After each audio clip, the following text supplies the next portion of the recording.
हाँ जी, एक बार फिर से स्वागत है आपके अपने ब्यूटीफुल चैनल एमएलयू स्टडी में। सो दोस्तों, पिछले वीडियो में अपने पहला चैप्टर खत्म कर दिया। अगर वो नहीं देखा तो डिस्क्रिप्शन में लिंक दिया गया है, जाइए और देख लीजिए। आज के इस चैप्टर में हम पढ़ेंगे चैप्टर नंबर 2 अम्ल, क्षार और लवण।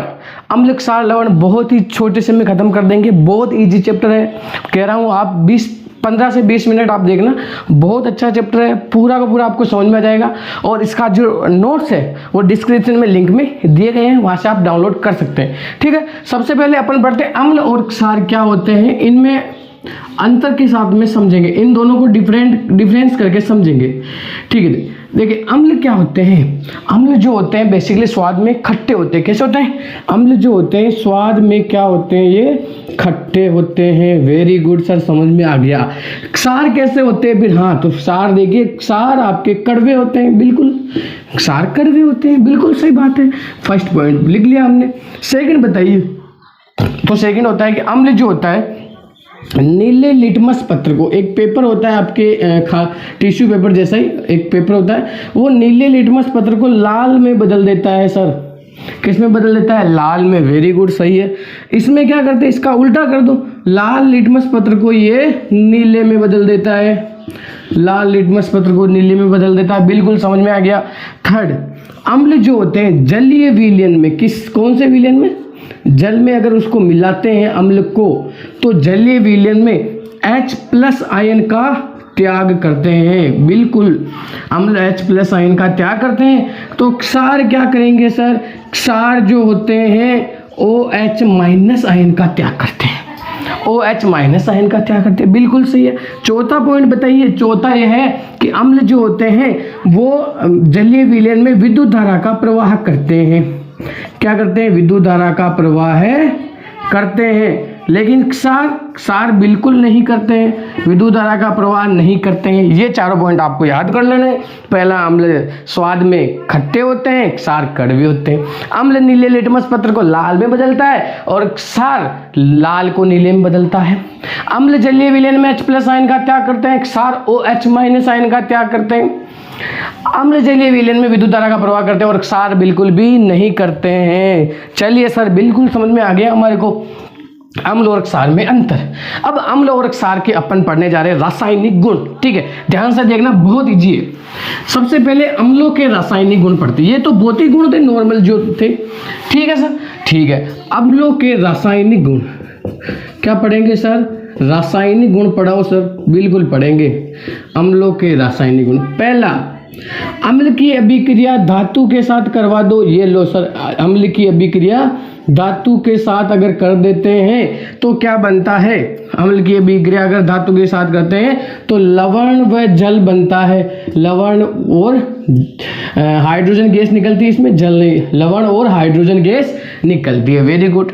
एक एग्जाम्पल दीजिए, लिखिए। कॉपर अम्ल लीजिए, HCl हाइड्रोक्लोरिक अम्ल, कॉपर धातु हो गई। अब ये कॉपर देखिए, अब आपको क्या निकालना है? हाइड्रोजन गैस को निकालना है। यहाँ तो एक ही H, 2 H करने के लिए 2 लगा दीजिए। अब आराम से H2 तो यहाँ से निकल गई। बचा हुआ जो, अब देखो 2 H वहाँ से निकल गए। अब 2 Cl, यहाँ 2 Cl। अब ये 2 Cl क्या करेगा? इसके साथ में लग जाएगा, तो ये कॉपर यहाँ लग जाएगा। ठीक है, तो ये हो जाएगा कॉपर क्लोराइड। Copper chloride. ठीक है। सेकंड बताइए सर, अम्लों के रासायनिक गुण में। दूसरा, अम्ल की अभिक्रिया अगर धात्विक ऑक्साइड के साथ करते हैं। किसके साथ करते हैं? धात्विक ऑक्साइड। बिल्कुल करवा दीजिए सर।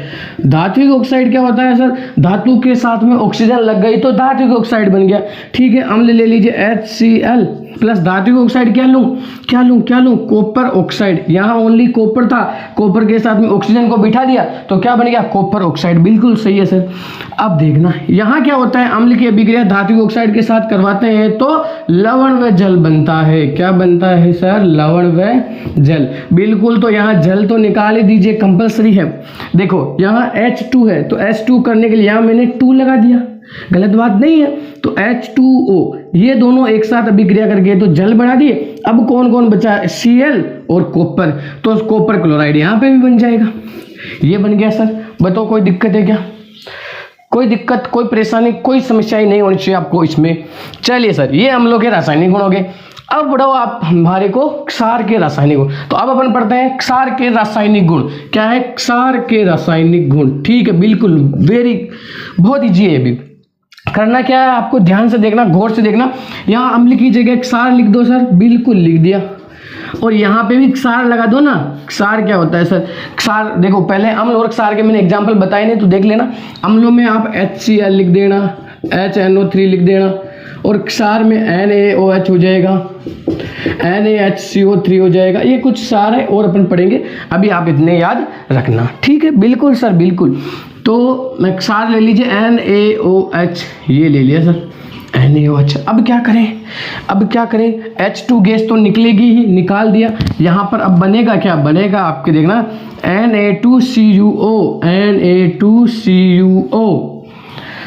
ठीक है, ये बन गया। ये भी लवण ही बना यहाँ पे भी। ठीक है, यहाँ पे क्या होगा सर? धात्विक ऑक्साइड के साथ तो होगी, लेकिन यहाँ क्षार की अभिक्रिया अधात्विक ऑक्साइड के साथ होगी। बस क्षार की अभिक्रिया अधात्विक ऑक्साइड में आप CO2 ले लीजिए। क्या ले लीजिए sir? Carbon die gas CO2। ठीक है, अब क्षार क्या लेंगे सर? वो ही ले लो, कॉपरी क्षार, कॉपर क्षार आपके NaOH ले लो, वो का वही ले लो, ताकि अच्छे से समझ में आएगी अभिक्रियाएं। ठीक है, चलिए यहाँ क्या करें सर? यहाँ पे भी H2O निकलेगा, तो बनेगा क्या? यहाँ बनेगा आपके पास Na2CO3 सोडियम कार्बोनेट। ठीक है सर, समझ में आ गया बिल्कुल। क्षार के रासायनिक गुण बिल्कुल क्लियर है सर। ठीक है, तो अब अपन पढ़ते हैं अम्ल कितने प्रकार के होते हैं और अम्लों के प्रकार अपन समझते हैं। ठीक है, तो अम्ल बेसिकली दो प्रकार के होते हैं, प्रबल अम्ल और दुर्बल अम्ल। प्रबल क्या होते हैं? वे अम्ल जो पूर्णतः आयनों में विभाजित हो जाते हो, पूर्णतः आयनों में विभाजित हो जाते हो, पूर्णतः आयनों में विभाजित हो जाते हो। कहाँ? जलीय विलयन में, उन्हें प्रबल अम्ल कहा जाता है। दुर्बल अम्ल क्या होता है? पूर्णतः आयनों में विभाजित नहीं होते हैं, पूर्णतः आयनों में विभाजित नहीं होते हो सर। इसके नोट्स कहाँ मिलेंगे? डिस्क्रिप्शन में लिंक दिया गया है, वहां से आप डाउनलोड कर लेना। ठीक है, बिल्कुल अच्छी बात है। ठीक है सर, प्रबल अम्ल हो गया, दुर्बल अम्ल हो गया। अब पढ़ाओ प्रबल अम्लों के उदाहरण। तो HCl, इसको डालते हैं जल में, तो देखना ये H प्लस Cl माइनस में टूट गया, ये H प्लस और Cl माइनस में टूट गया। Next HNO3, nitric acid, nitric अम्ल, तो ये H प्लस NO3 माइनस में टूट गया। चलिए सर, अब दुर्बल अम्ल क्या होते हैं समझाइए। बिल्कुल, दुर्बल अम्ल समझा देते हैं। दुर्बल अम्ल वो होते हैं जो पूर्णतः आयनों में विभाजित नहीं होते हो, जैसे एसिटिक अम्ल CH3COOH, इसमें लिखो CH3 प्लस COO माइनस। ये हो गया आपके एसिटिक अम्ल का उदाहरण। ठीक है, अम्लों के प्रकार समझ में आएंगे, दो प्रकार के होते हैं। अब अपन पढ़ेंगे सूचक क्या होते हैं। ठीक है, चलिए इसको मैं रफ कर देता हूँ, आप नोट कर लीजिएगा। हाँ जी, तो नेक्स्ट अपना जो टॉपिक है, सूचक कितने प्रकार के होते हैं तथा सूचक किसे कहते हैं। देखना सूचक किसे कहते हैं। सूचक क्या होता है सर? सूचक वे पदार्थ होते हैं जिनकी सहायता से किसी विलयन की अम्लता और क्षारीयता की जांच की जाती हो। अतः वे पदार्थ जिनकी सहायता से किसी विलयन की अम्लता और क्षारीयता की जांच की जाती हो, उन्हें सूचक कहा जाता है। Very good. सूचक कितने प्रकार के होते हैं सर? सूचक बेसिकली और भी प्रकार के होते होंगे, लेकिन अपनी बुक में जितने वो अपन पढ़ेंगे। पहला जो सूचक है आपके प्राकृतिक सूचक है सर। कौन सा सूचक है? प्राकृतिक। और दूसरा है रासायनिक सूचक। एक प्राकृतिक सूचक हो गया, एक रासायनिक सूचक हो गया। एक अलग से आपके हैं, वो है गंधीय सूचक। क्या है सर? गंधीय सूचक। बिल्कुल सही है। अब बताइए कि प्राकृतिक सूचक क्या होते हैं? वे सूचक जो प्रकृति से प्राप्त होते हैं, उन्हें प्राकृतिक सूचक कहा जाता है। ये कहाँ से प्राप्त होते हैं सर? प्रकृति से, अपना पर्यावरण से प्राप्त होते हैं। रासायनिक जो रसायनों से प्राप्त होते हैं सर, वे सूचक जो रसायनों से प्राप्त होते हैं। गंधीय वे सूचक जिनको अपन अगर किसी जलीय विलयन में डालते हैं तो उनकी गंध में परिवर्तन हो जाता है। वे सूचक जिनकी सहायता से किसी अम्ल या क्षार के गंध में परिवर्तन आ जाता हो, उन्हें गंधीय सूचक कहा जाता है। इसमें गंध में परिवर्तन आ जाता है सर। वेरी गुड, अच्छी बात है। अब बताइए प्राकृतिक सूचक के उदाहरण में आप लिख लीजिए, हल्दी हो गया, लिटमस पत्र हो गया, लिटमस पत्र हो गया। रासायनिक सूचक में एक तो मेथिल ऑरेंज लिख लीजिए, एक तो मेथिल ऑरेंज और एक है फिनोप्थेलिन। क्या है सर? फिनोप्थेलिन। ठीक है, ये दो एग्जाम्पल आप याद कर लीजिए। गंधीय सूचक में लौंग और प्याज,